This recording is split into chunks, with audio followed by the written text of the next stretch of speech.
Okay, let's look at this example. Here we have two metal plates, one of them positively charged up here, and one of them negatively charged down here. Now we tend to do that just by connecting up the plates to some sort of power source. So you can see we have our 10-volt power supply, and the two plates are 25 millimeters apart. So the gap between them is 25 millimeters, but they are 100 millimeters long.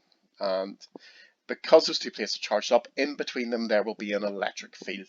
And in the center of that electric field then we have a beam of electrons, so negatively charged particles, entering halfway along there, traveling at a speed of 4 by 10 to the 6 meters per second. And those electrons then will feel a force towards the positive plate, and that's going to accelerate them in that direction. So what we're going to do is we're going to work out the strength of the electric field, we're going to work out the forces and the accelerations on the electrons, and then after that it's just like a typical projectile question from last year. So let's make a start.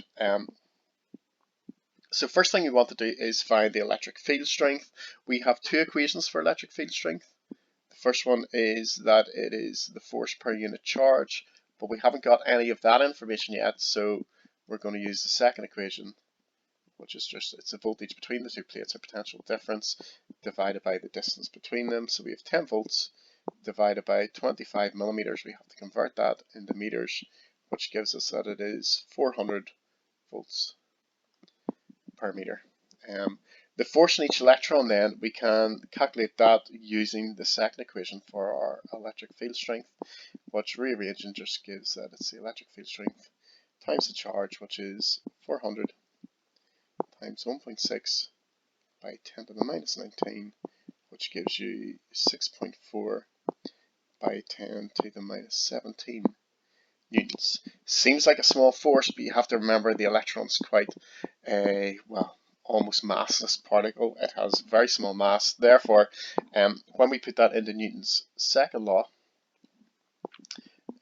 you can see that we get acceleration of